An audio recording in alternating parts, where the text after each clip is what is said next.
Sometimes people just completely break down under pressure, and sometimes it brings out the best in you. Alex and I, sit in a room at a table across from each other with our computers, and our conversations are the script. That conversation translates to the page and I think makes the material alive. When we agreed to do Star Trek, a tube arrived at our office, a cardboard tube, and we opened it up and it was the poster announcing the release date for the following fall. Like, we haven't even opened our computers and there's a poster.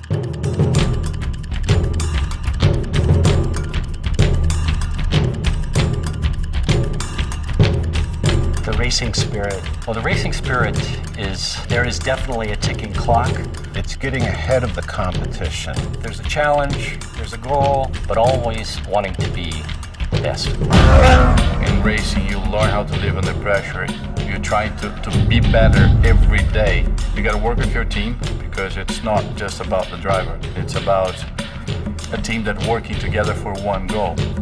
So the racing spirit is the competition. You overcome every single challenge that you face. You have no fear.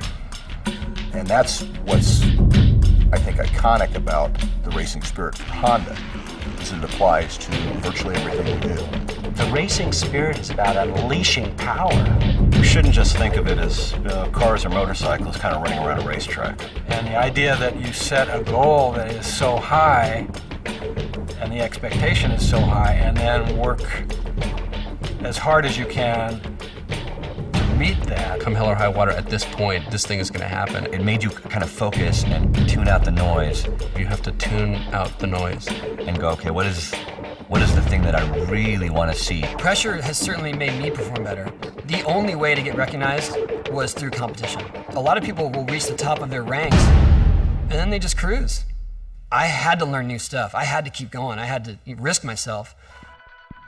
That's why I started trying 900s. To me, that was the holy grail. A 900 is a skateboard trick. It's basically a 2.5 spin in the air. The X Games came around in 1999, and they had a best trick event. 20 minutes on the ramp, do your best trick.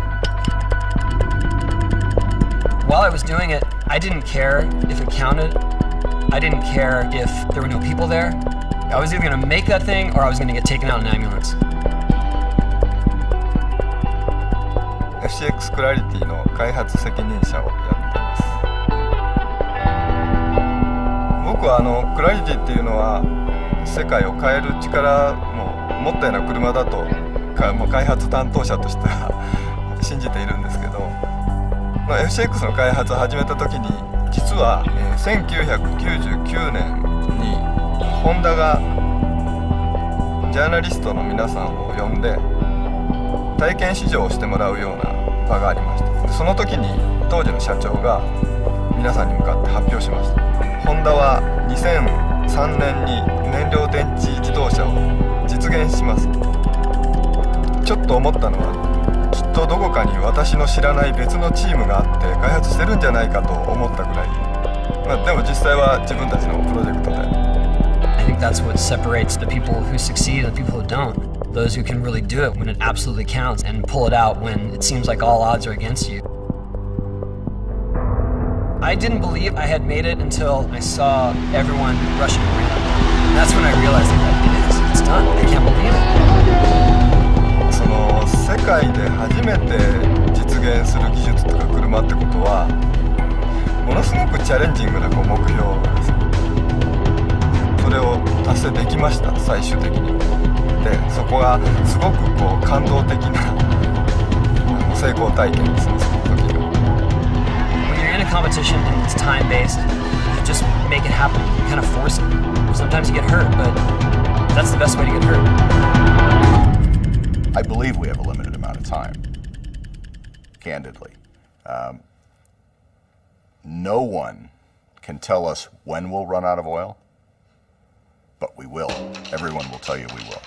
We don't want to be in a position where it's, we run out and then we have no idea what to do. What we want to do is start thinking proactively, like how do we do this? When you ultimately do have a 40-year supply of oil, it takes about 10 years to turn over the fleet. And you need some years to develop your alternative. Maybe you need 10, 15, 20 years. So maybe we've got 5-10 years before we've got to go all out.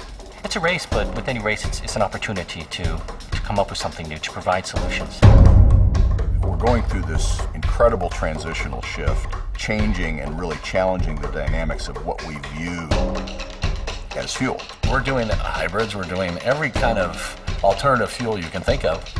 We're trying everything.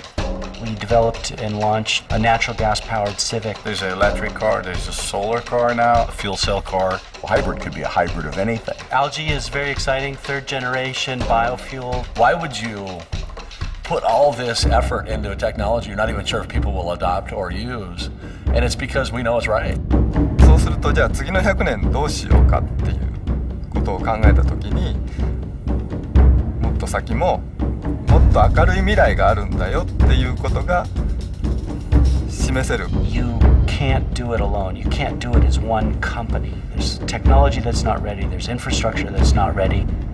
We need a lot of teamwork in this area. You're talking about an enormously important vehicle for change, but I think that has to come in the spirit of partnership. When I was on the deck with my top competitors, the guys were all just around me, sort of giving me good vibes. In that, there's teamwork that they want to see this accomplished because they knew that this would be a milestone for what we do in general. And at some point, there's a lot of camaraderie among the competitors, and that's a beautiful thing. I think in our business, ticking clocks are actually very important. When you're under pressure like that, it forces you to give your best answer. The Stone Age didn't end because people ran out of stones. And it'd be great if we can end the oil age, not because we run out of oil, but because we find something better.